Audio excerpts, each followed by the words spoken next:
Bottom line হচ্ছে যে এই সমস্ত আমাদের এই চৌকস সেনা সদস্য যারা প্রাণ হারিয়েছেন তারা প্রাণ হারিয়েছেন তদানীন্তন বিডিআর সদস্যদের গুলিতে।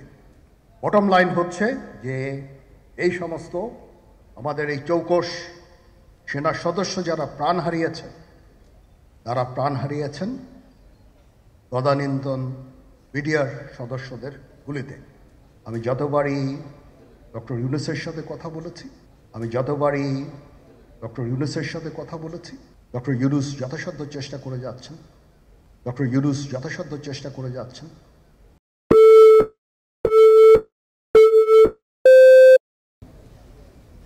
এখানে কোনো ইফ এবং বাট নাই।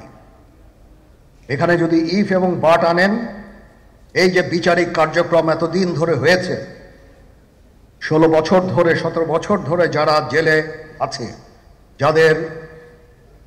যারা কনভিক্টেড, সেই বিচারিক প্রক্রিয়া ব্যাহত হবে। এই জিনিসটা আমাদের খুব পরিষ্কার করে মনে রাখা প্রয়োজন। এই বিচারিক প্রক্রিয়াকে নষ্ট করবেন না।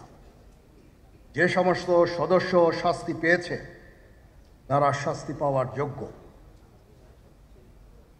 এখানে কোনো রাজনৈতিক নেতৃবৃন্দ এর মধ্যে উপস্থিত ছিল কিনা, ইনভলভ ছিল কিনা, বাইরের কোনো শক্তি এর মধ্যে ইনভলভ ছিল কিনা, সেটার জন্য কমিশন করা হয়েছে। কমিশনের চেয়ারম্যান এখানে আছেন, উনি এটা বের করবেন এবং আপনাদের জানাবেন। আমরা নিজেরা এই সমস্ত জিনিস নিয়ে অনেক ভিন্ন মত পোষণ করছি। কেউ এই জিনিসটাকে ভিন্ন খাতে প্রবাহিত করার চেষ্টা করছি। সেটা আমাদের জন্য মঙ্গলজনক হবে না। আজকে যদি আমার যে উপদেশ আমি কিছু দিয়ে যাব, সেটা যদি আপনারা গ্রহণ করেন, আপনারা লাভবান হবেন, আমি এটা আপনাদের নিশ্চিত করছি। আমরা নিজেরা ভেদাভেদ সৃষ্টি না করি, আমরা নিজেরা ইউনাইটেড থাকি। আমাদের মধ্যে যদি কোনো সমস্যা থেকে থাকে, কোনো ব্যত্যয় থেকে থাকে, কোনো গ্রিভান্সেস থেকে থাকে, সেটা আমরা আলোচনার মাধ্যমে সমাধান করব। এটার জন্য ডানে বায়ে দৌড়িয়ে কোনো লাভ হবে না, নিজের ক্ষতি ছাড়া কোনো লাভ হবে না। আমি আপনাদের এই জিনিসটা নিশ্চিত করে দিচ্ছি। কিছু সদস্যদের দাবি যে তারা 2009 সাল থেকে আজ পর্যন্ত বিভিন্ন শাস্তি পেয়েছেন। কেউ দায়ী করছেন যে তারা অযাচিতভাবে শাস্তি পেয়েছেন। এটার জন্য আমি একটা বোর্ড করে দিয়েছি, একজন লেফটেন্যান্ট জেনারেল সেই বোর্ডের সদস্য। প্রথম ফেজে 51 জন সদস্যর ব্যাপারে আমার কাছে রিকমেন্ডেশন নিয়ে এসেছে। তার রিকমেন্ডেশনের অধিকাংশই আমি গ্রহণ করেছি এবং আরও বেশি আমি দিয়েছি।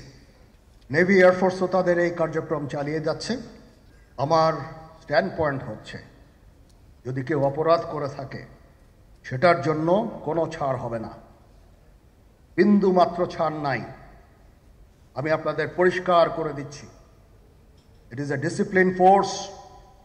ডিসিপ্লিন ফোর্সকে ডিসিপ্লিন থাকতে দেন।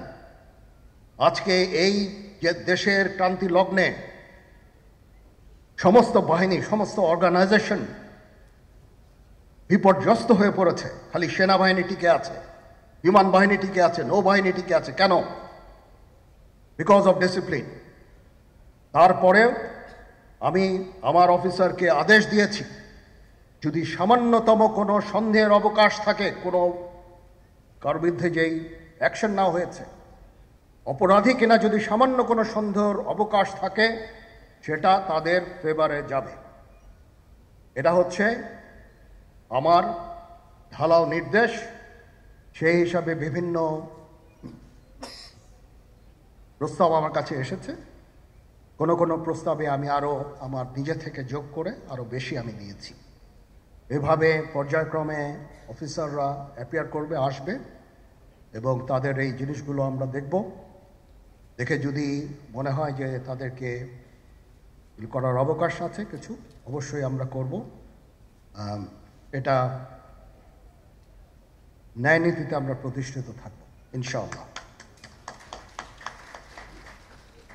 আপনারা কিছু মনে করবেন না, আজকে আমি একটু পরিষ্কার করে আমি কথা বলতে চাই। আপনাদের সবার হয়তো ভালো নাও লাগতে পারে, কিন্তু বিশ্বাস করেন, আমার এটা যদি আপনারা গ্রহণ করেন, আপনারা লাভবান হবেন, কোনো ক্ষতি হবে না দেশের। আমার অন্য কোনো আকাঙ্ক্ষা নাই। আমার একটাই আকাঙ্ক্ষা, দেশ এবং জাতিটাকে একটা সুন্দর জায়গায় রেখে ছুটি করা। I had enough. Was last 7-8 months I had enough. আমি চাই দেশ এবং জাতিকে একটা সুন্দর জায়গায় রেখে আমরা সেনানিবাসে ফেরত আসব।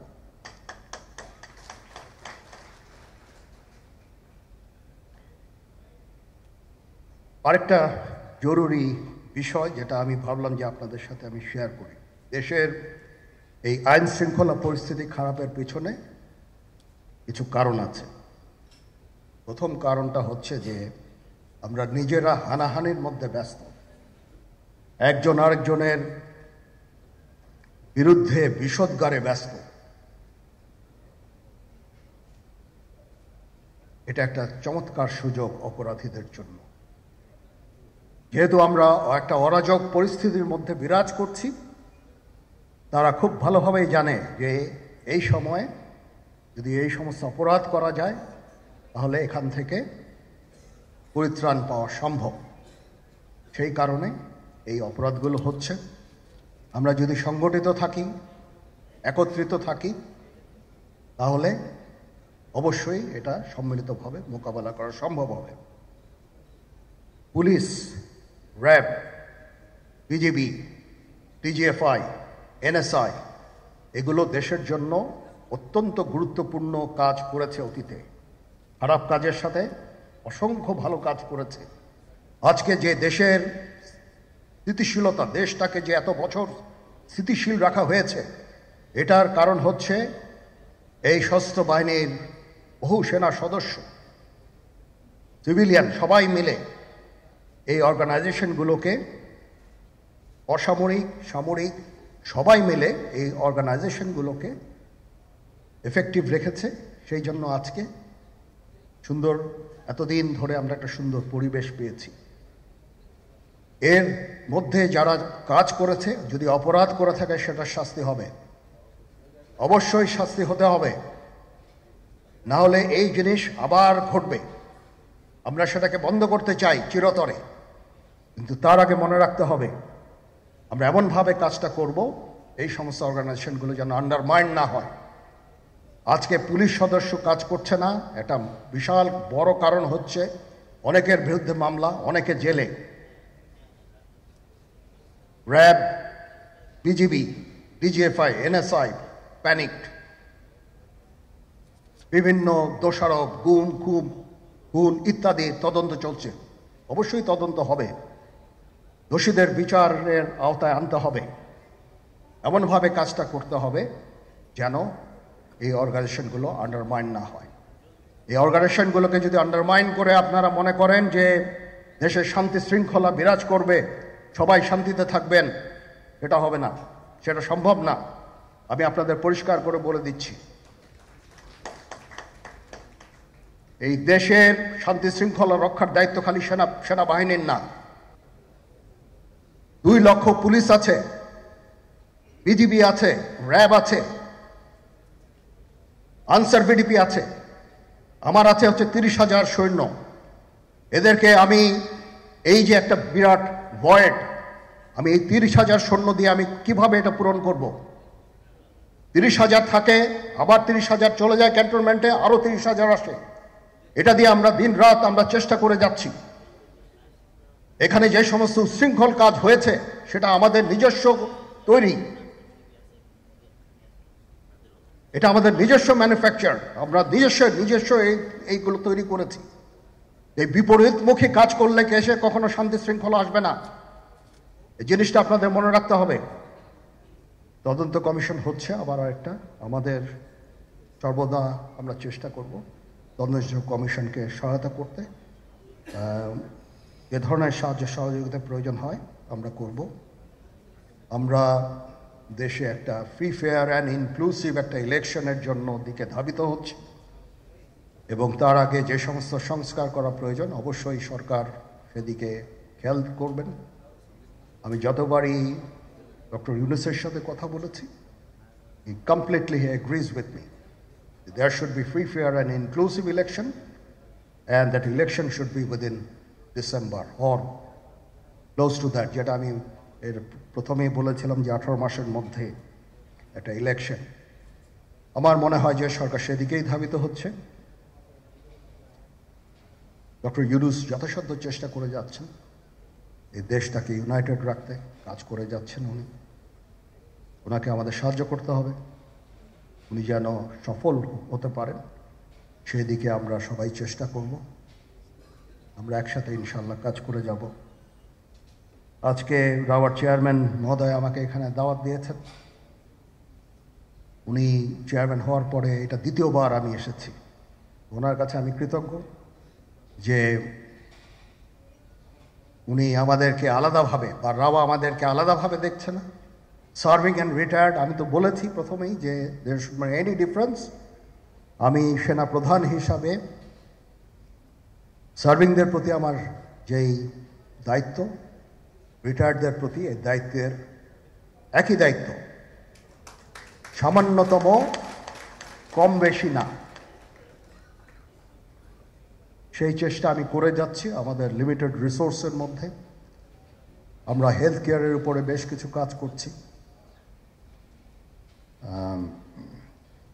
নিজস্ব কিছু মেডিকেল হসপিটাল করার চেষ্টা করছি, ক্লিনিক করার চেষ্টা করছি, এবং আপনারা আস্তে আস্তে এগুলোর ফল ইনশাল্লাহ পাবেন। আসেন আমরা নিজেদের মধ্যে মারামারি কাটাকাটি না করে আমরা উই ইউনাইট আওয়ারসেলভস। দেশ জাতি যেন একসাথে থাকতে পারি সেদিকে আমাদের কাজ করতে হবে। আমাদের মধ্যে মতের বিরোধ থাকতে পারে, চিন্তা চেতনার বিরোধ থাকতে পারে, কিন্তু দিন শেষে যেন আমরা সবাই দেশ এবং জাতির দিকে খেয়াল করে আমরা যেন এক থাকতে পারি। তাহলে এই দেশটা উন্নত হবে, এই দেশটা সঠিক পথে পরিচালিত হবে। না হলে আমরা আরো সমস্যার মধ্যে পড়তে যাব। বিশ্বাস করেন, we don't want to head, ওইদিকে আমরা যেতে চাই না। আমি আপনাদের সতর্ক করে দিচ্ছি। পরে বলবেন যে আমি সতর্ক করিনি, আমি আপনাদের সতর্ক করে দিচ্ছি। আপনারা যদি নিজেদের মধ্যে ভেদাভেদ ভুলে একসাথে কাজ না করতে পারেন, নিজেরা যদি কাদা ছোড়াছুড়ি করেন, মারামারি কাটাকাটি করেন, এই দেশ এবং জাতির স্বাধীনতা সার্বভৌমত্ব বিপন্ন হবে। আমি আজকে বলে দিলাম, নাইলে আপনারা বলবেন যে আমি আপনাদের সতর্ক করিনি। আমি সতর্ক করে দিচ্ছি আপনাদের। এই দেশ